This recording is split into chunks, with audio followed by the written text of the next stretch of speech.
breeders can train their pals, aka dragons, via a special bond known as astral flow. Students come to the Answer-Riven Dragonar Academy to learn how to tame and ride dragons. Our protagonist, Ash Blake, wakes up from a rather lewd dream where he's seduced by a mysterious woman. Ash is known amongst these students as a problem child, since his pal hasn't been awakened yet. This leads him to often get bullied by other classmates. What they don't know is that Ash is hiding a huge Saikoku on his right arm, which essentially marks him as a future dragon master. Even though Ash doesn't have a pal, he does have the ability to ride other people's pals. During his dragon fighting practice, Ash accidentally rams his temporary dragon into Princess Sylvia Lautremont's dragon. Sylvia berates his non-existent pal for some reason. This makes Ash angry, who accepts Sylvia's challenge to a race tomorrow. As Ash sleeps, he dreams of the same woman yet again, who tells him that it's the last night, and she's about to awaken. Next day, the race begins, and Ash does his best to stay ahead of everyone else, but eventually loses the race. As Ash is resting his dragon in a jungle, he's ambushed by a man named Milgaus and his apprentice, Anya, from the Zephyros Empire. As Anya is chasing him, she falls down a cliff. As Ash tries to save her, she uses the opportunity to throw him down the cliff. As he's falling, his right arm starts to glow, and his pal is awakened in the form of a human instead of a dragon. The girl wakes up and punches Ash for looking at her while she's naked. She calls herself a dragon and not a human. Ash decides to take her with him to his room. He realizes that she acts much differently than what he expected. Next day, the president of the class visits Ash to check up on his pal. She brings some clothes that she can wear. She tells Ash that the academy has asked Dr. Cornwell to conduct an investigation on the dragon girl. When Ash takes her for shopping, she eats an anther crepe that causes her to act rather lewd with him, drawing the attention of Sylvia, who scolds Ash for feeding her anther, an alcohol-like substance. Later, she apologizes for what she said about his pal earlier before leaving. Realizing that the girl is nameless, he names her Iko. This makes the marking on his right arm glow as the bond between them is complete. Later, Iko is kidnapped from the ladies' room. Sylvia tells Ash to use the astral bond between them to locate her. Ash does so and follows the butterflies guiding him towards her. Ash and Sylvia reach a lab where Iko is being held captive by Dr. Angela Cornwell. She's not willing to let Iko go as she intends to perform experiments on her. She uses magic to knock everyone unconscious, but Ash doesn't give up. With his astral flow restored, he uses it to defeat her and take Iko with him. Next day, he's surprised to learn that Dr. Angela is now his homeroom teacher. The class president, Rebecca, asks Ash to become a member of the student council in a rather sexual way. She tells Ash that he might be of help to the council since he ran into the two folks from the Zephyros Empire. Even though Anya tells Milgaus the academy isn't a threat, he launches an attack on the academy with a monstrous dragon. Rebecca attacks, but he regenerates from the attack.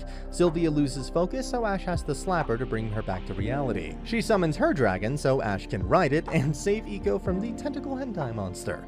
Iko passes out and wakes up in a dragon workshop. She meets a woman called Navi, the same woman who appeared in Ash's dreams. She tells Iko that they are fighting a dead dragon that has been resurrected. Navi tells Iko that to defeat the dead dragon, he'll need his arc. Navi tells Iko to craft the arc using the designs available to her. Iko creates an arc for Ash and sends it his way through the astral link between them. With his new suit, he attempts to ride the dead dragon. He uses the divine sword to slay the dragon and purge the darkness. With Iko saved, Ash and Sylvia decide to join the council. Sylvia remembers the time when a boy carried Sylvia when her leg was injured during the orphan rites. This is the rite where a mother dragon gives humans baby dragons as their pals. Sylvia doesn't know that the boy was Ash. Rebecca introduces Sylvia and Ash as the newest members of the council. After his speech, Ash notices fan posters about a Silver Knight. It turns out that Ash has sprouted a fan club when he slayed the dragon. Fortunately, his fans don't know the real identity of this Silver Knight. When they're taking a class, Silver Knight fangirls interrupt them and ask about his whereabouts. They also disclose their plans about burying his children, much to Iko's dismay. Their club president, Jessica, is sent away by Rebecca. Rebecca tells Ash that if she were to marry Ash, an arc-wearing breeder, she can become a noble. This explains her obsession with Silver Knight. Rebecca also tells everyone about the arrival of first Princess Veronica, the sister of Sylvia, though she's not happy to hear about this as she regards her sister as a tyrant. Ash notices her condition, so Sylvia's maid tells them how Veronica made sure that Sylvia went through that toughest training. The training broke Sylvia and she came to fear her older sister. Later, Sylvia remembers that she made a promise to that boy that she will be an upstanding knight. This gives her the courage to be at the arrival of her sister. Veronica arrives in her Imperial airship. Veronica senses that something's wrong with Sylvia and attacks her. It's revealed that it's actually Cosette, Sylvia's maid, while the real Sylvia was hiding. Sylvia berates her sister for being weak and humiliates her by stripping her. Ash intervenes and tells her apprentice Glenn to seize him. Meanwhile, Anya the spy hears about the arrival of Veronica and heads to the academy. Ash is made to wear a suit upon the orders of Veronica. Until the reason is disclosed, he's stuck with her maid, Prim, who turns out to be extremely clumsy. Later, he's forced to have a bath with Veronica, Angela, Iko, and Sylvia on the ship. Sylvia doesn't want to get engaged as she has ambitions of becoming an arch-Dragonar. Ash covers for her and says that she was a help in killing that dead dragon. Veronica decides to let Sylvia prove the value of her dream by winning a match. The match begins, but Sylvia is knocked off by her dragon. She wakes up to find Ash near her. Glenn comes to visit her on Veronica's orders and tells her that her sister wants her to offer prayers of repentance for her lack of ability. Later, Rebecca informs Ash about a terrorist known as Avdocha that has infiltrated the academy and made an assassination attempt on Veronica in the past. So he keeps his guard up in case she shows up. During her prayer, Sylvia is attacked by a bunch of terrorists, including Avdocha. Avdocha holds Sylvia and Jessica hostage and threatens to bomb everyone in the church. She demands Veronica's head and says that she will execute a person each time the church bell rings. Veronica says that she's prepared to bomb everyone in the church if need arises, which shocks Ash. Jessica decides to reveal that she's a noble in order to preserve Sylvia's noble identity. Her sacrifice buys her time. It turns out that Anya is also among the hostages. Veronica sends Ash to Avdocha for negotiation upon Rebecca's suggestion. This way he can buy them some time as they attack from below. Akdok reveals that she's out here looking for her sister. When she refuses to surrender, Ash tells Iko to prepare an arc already for him to wear via Astral Link. Meanwhile, Navi tells Iko that her true form is yet to be revealed. Meanwhile, Anya nurses a baby. The baby's crying attracts the attention of Avdok, who decides to execute Anya and the baby. Sylvia intervenes and finds the courage to stand up to Avdok. Veronica's team also make their way into the castle from below and take out the terrorists. Ash transforms into his new arc and fights Avdok's dragon. With his new weapon, he renders the bomb useless by freezing it. Ash's identity is revealed in front of Jessica, and she makes a move on him, but she's kicked out by Iko. Later, it's revealed that Avdocha is Veronica's agent and was told to do all this by Veronica so she could correct her sister. Ash is picked to go on a training camp by Rebecca. During the approval ceremony, he learns of Luca, the secretary of the student council who hasn't been seen at the academy for 3 months. Meanwhile, Rebecca and Ash learn about a fire emergency at the school that turns out to be a smoke from a joss stick that a girl burned for incense. That girl turns out to be Luca, who has also been picked for the training camp. She's an Ekbaldian, a fairy from the forest. She also happens to be the youngest Dragonrar in history. She reveals that she's having problems with riding her pal, Gawain. Gawain's life could be in danger if the astral flow between Luca and him is interrupted for too long. Anya has become a maid in the school to spy on everyone. Meanwhile, Iko tells Ash about a nightmare she had. To make her feel safe, he sleeps beside her. Next day, Rebecca tells Ash that he should ride Gawain to make a connection with him and understand why Gawain is not letting Luca ride him. Ash takes Luca with him so she can ask why Gawain isn't letting her ride him. Gawain roars at her and Luca runs away in despair. Ash changes into his arc form to ride Gawain. However, Gawain attacks him. Ash passes out after the attack. They decide to put the matter aside for now. Ash convinces Luca to go with them to the training camp so they can rehabilitate Gawain. Later, Milgaus comes to meet Anya, who tells him about the training camp. Next day, everyone heads to the camp and Anya comes along as one of the kitchen staff. At night, Ash follows Luca, who tries to talk to Gawain once again. Gawain refuses to talk, so Ash decides to force him to talk. As Gawain chases Ash, he jumps on him and tries to ride him. However, Gawain launches him away, which causes Ash to pass out. Anya, who was watching this scene from a distance, decides to intervene and save Ash's life. Ash wakes up in another realm where he meets Navi. Navi tells him that she brought him here to explain how Gawain feels. He meets the spirit of Gawain, which is in a juvenile form. It's revealed that Luca fell off Gawain's back while riding him 3 months ago. Since then, she's had a fear of riding him. If she were to ride in that state, it would be deadly for her. So to save her, Gawain has been rejecting her. Gawain now only has 5 days left to live. Navi sends Ash away with a kiss. Ash wakes up and explains the situation to Luca. Meanwhile, Dr. Angela stumbles upon a hidden chamber and finds a banned book.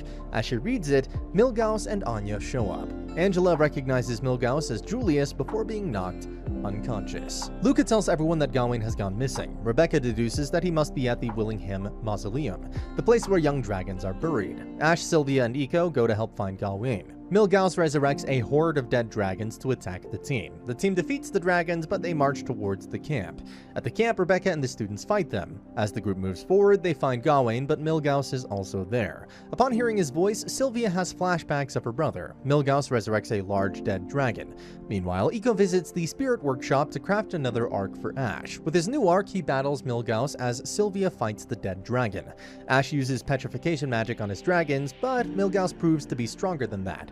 Ash's arc begins to wear off, so he petrifies his left fake arm and punches Milgauss as a last-ditch effort.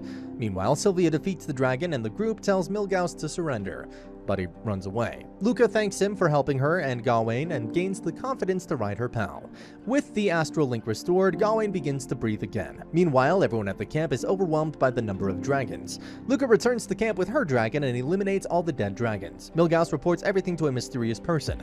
At the academy, Sylvia's father invites her and her friends to the capital. Sylvia, Ash, and Iko are invited to the Centennial Congress that is held every 5 years between the leaders of the 5 nations. Upon reaching the capital, Sylvia meets her father, who tells her that he invited them all for something important.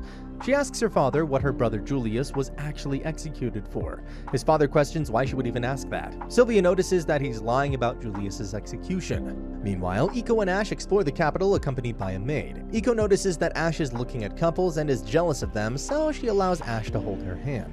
Later, Ash meets Sylvia's father, who makes Ash a Dragonar for his achievements. Meanwhile, Anya meets Milgauss and Klaus, a part of Zephyros nobility. They plan to force Iko to transform into her true form using a machine. Anya is tasked with capturing Iko. Meanwhile, Sylvia tells Veronica that she thinks Milgauss can be their older brother. Veronica tells her not to tell anyone about this. Everyone's getting ready for the ball when Sylvia pays Ash a visit and tells him that Milgauss is Prince Julius. She's stressed by all that, so Ash consoles her. Lightning strikes and Sylvia jumps at Ash in fear. Before they can kiss, they hear a knock. Meanwhile, the main prim realizes that Iko might have feelings for Ash and reminds Iko that she's a dragon while Ash is a human. This makes Iko run away in despair. She cries when she realizes that they can't be together. Later, she runs into Anya and her henchmen while Prim comes looking for her. Ash attends the ball after telling Cosette to look for Iko. They see Klaus and Milgauss at the ball. They can't do anything yet because Klaus was invited to the ball. Sylvia asks Milgauss for a dance and asks him if he's her brother. Milgauss doesn't answer. After the ball, Prim tells everyone that Iko was abducted. Sensing Milgauss is behind this, they plan their move. Meanwhile, Klaus awakens Iko's true form, which causes the machine to explode. Ash senses that something bad is happening to Iko. Iko's terrifying new form is revealed. Meanwhile, Veronica confronts Milgauss, who reveals that he's actually a dark spirit, Mordred, that has taken over the body of Julius. He planned to use humans as livestock to consume their astral energy. He resided within Julius's dragon, which led him to kill the dragon. He plans to take over Iko's body to begin his rule. With Julius's body freed, he joins Veronica and others to stop Mordred. After taking over Iko's body, Mordred asks Navi to join him so he can be reborn as the Dark King, but she refuses. Meanwhile, Ash and Julius get on a ship to battle Mordred, but the ship is severely damaged, and Ash and Julius are forced to abandon the ship. Ash jumps on Iko's body to ride her. Iko finds herself in a cage. Navi tells her everything that's happening. She says to prepare an arc for Ash so he can free her. As Ash falls off, Luca comes to save him.